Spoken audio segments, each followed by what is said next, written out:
Sir నమస్కారం sir. నమస్తే. Sir serial ఆర్టిస్టులు చంద్రకాంత్ అండ్ పవిత్ర మరి రీసెంట్‌గా చనిపోవడం జరిగింది. అయితే ఇప్పుడు ఒక సెన్సేషన్‌గా మారింది. చాలామంది మీడియాలో, సోషల్ మీడియాలో వీళ్ళ గురించి చర్చించుకుంటున్నారు. అయితే ఇప్పుడు లేటెస్ట్‌గా యాక్టర్ నరేష్ గారు ఈ ఇష్యూ పైన స్పందించారు. అంటే తన లైఫ్‌లో కూడా ఇటువంటిది ఒకటి ఫేస్ చేశాను అన్నట్టుగా ఆయన మాట్లాడడం చూస్తున్నాం. అసలు ఆయన ఎవరిని ఉద్దేశించి మాట్లాడారు అనేది ఒక క్వెషన్ మార్క్ అయితే ఏర్పడింది. మరి మీ opinion sir entire Chandu and Pavitra issue పైన? ఏం లేదు, డిప్రెసివ్ మూడ్లో సూసైడ్ చేసుకున్నాడు అతను. చందు అనేది గొడవ. ఓకే. డిప్రెషన్కి గురై అతను ఆత్మహత్య చేసుకున్నాడు అనే వెర్షన్ అందరూ మాట్లాడిందే మొదట. దాని తర్వాత ఫేజ్లో అతనికి ఒక భార్య, పిల్లలు ఉన్నారు, ఒక సంసారం ఉంది. అలాగే అతను సహజీవనం చేసినటువంటి నటికి కూడా ఇంకొక సంసారము, పిల్లలు, వ్యవస్థ ఉంది. అలాగే వీళ్ళిద్దరి మధ్య ఏజ్ గ్యాప్ ఉంది. ఈ ఈ విషయాలన్నీ కూడా చర్చనీయాంశాలుగా మారాయి. ఇక్కడ ఈ ఏరియాలో అసలు ఏమిటి రిలేషన్స్, ఈ సంబంధాలు? ఎవరితోనైనా ఒక రిలేషన్ పెట్టుకోవడానికి విచక్షణ ఉండాలి కదా. విచక్షణ రహితముగా ఈ ఈ శృంగార ప్రయత్నాలు ఏమిటి అని చాలా సీరియస్గా చాలామంది విరుచుకు పడుతున్నారు కూడా. అయితే ఈ విరుచుకు పడుతున్న వాళ్ళందరూ కూడా అంటే ఇటువంటివి జరగకూడదు అన్నట్టుగా మాట్లాడుతున్నారు. పైగా అసలు అది తప్పు అనే దగ్గరే చాలా గందరగోళం ఉంది. ఒక మనిషి ఒక నిర్ణయం తీసుకునే టైంలో ఎవరితోనూ చర్చించడు. ఏది ఆవిడతో ఒక లివింగ్ రిలేషన్షిప్లోకి వెళ్ళాలి అనుకోవటము, ఆవిడ కోసం చనిపోవాలనుకోవడం, రెండు నిర్ణయాలు అతను పర్సనల్గా తీసుకున్న నిర్ణయాలు, ఎవరితోనూ చర్చించి కాదు. చర్చించి ఉంటే, లేదు అతని పక్కన ఏదన్నా తోడుంటే, ఎవరన్నా అతనితో పాటు అసోసియేట్ అయ్యుండి అతని బాధని పంచుకుని ఉంటే అతను ఆత్మహత్య చేసుకునే పరిస్థితి వచ్చి ఉండేది కాదు అనేది నరేష్ గారి ప్రకటన సారాంశం. ఓకే, అగ్రీడ్, నిజమే అది. ఇలాంటి నిర్ణయమే ఆవిడతో సహజీవనం చేయాలి అని తీసుకున్న నిర్ణయం కూడా. అప్పుడు కూడా ఎవరైనా పక్క నుండి వారిని గైడ్ చేసి అబ్బెబ్బే ఇలా వద్దు, ఇది తప్పు అని చెప్పడానికి ఒక మోరల్ పోలీస్ ఎవరైనా పక్కన ఉన్నాడా అంటే అప్పుడు లేడు, పెట్టుకోడు, ఎవరితోనూ డిస్కస్ చేయరు ఇది. రెండోది, కేవలం అతని ఆత్మహత్య ఆవిడతో నడిపినటువంటి ఎఫ్ఐఆర్ కంటే మించి ఏదో రిలేషన్ ఏర్పడింది వాళ్ళిద్దరి మధ్య, ఒక ఆత్మీయ బంధం ఏదో ఏర్పడి ఉంటుంది, ఇతను లోన్లీగా ఫీల్ అయి ఉంటాడు అనేది ఒక వెర్షన్. ఇంకొకటి, ఈ రిలేషన్ నుంచి ఆవిడ వెళ్ళిపోయింది, సడన్గా వెళ్ళిపోయిన తాలూకా డిప్రెషన్తో పాటు దీని తర్వాత జీవితం ఏమిటి అనేది కూడా అతనికి భయం కలిగించి ఉండొచ్చు. అంటే రకరకాల ఇబ్బందులు, ఇతరేతర ఇబ్బందులు ఏవో రాబోతున్నాయి తన జీవితంలోకి అనే భయం కూడా అతన్ని ఆలోచించుకునే పరిస్థితి లేకుండా చేసుండొచ్చు. సో ఆత్మహత్యలు అన్నీ హత్యలే ఏదో పద్ధతిలో. ఏదో ఒక రీజన్ లేకుండా ఎవడో ఆత్మహత్య చేసుకోడు. అంటే ఇదేమో డిప్రెసివ్ మూడ్, దీనికి ఎవడూ కారణం కాదు. ఆవిడేదో ఆత్మహత్య చేసుకుని, ఆవిడది ఆత్మహత్య కదా, ఆవిడది రోడ్డు యాక్సిడెంట్ హత్య.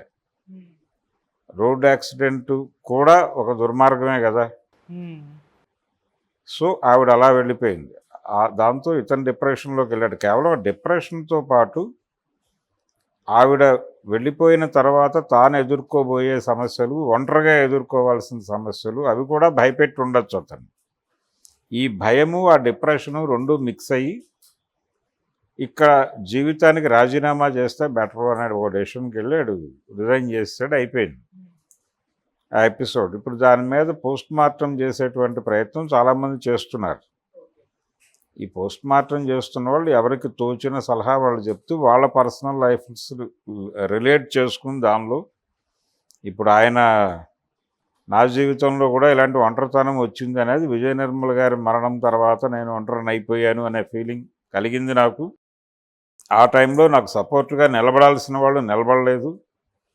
అంటే అప్పటికి ఆయన జీవితంలో ఉన్నటువంటి ఒక ఫిమేల్ గురించి, తను అంటే తను వివాహం చేసుకున్నటువంటి మహిళ తనకు సపోర్ట్గా నిలబడకపోవడంతో తను డిప్రెషన్లోకి వెళ్ళానని, ఆ టైంలో ఇంకెవరో సపోర్ట్గా నిలబడి తన్ని గట్టెక్కించారని, ఆ లెవెల్ దాకా దాని మీద వ్యాఖ్యానం, అతని స్టేట్మెంట్ మీద వ్యాఖ్యానాలు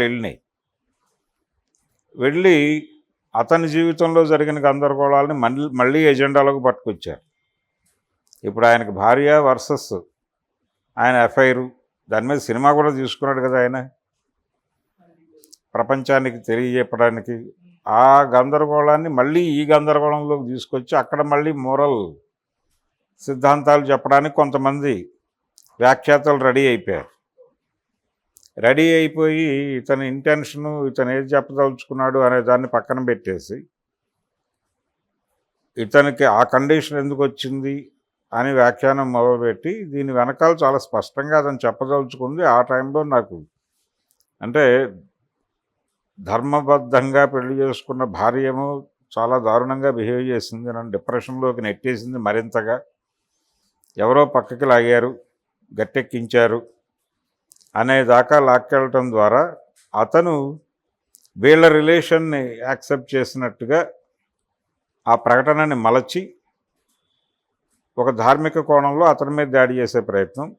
మోరల్ పోలీసులు ఉంటారు ఇక్కడ. ఈ మోరల్ పోలీసులు నరేష్ మీద కూడా లాఠీ జులిపించే ప్రయత్నం మొదలుపెట్టేశారు. ఇది గందరగోళం.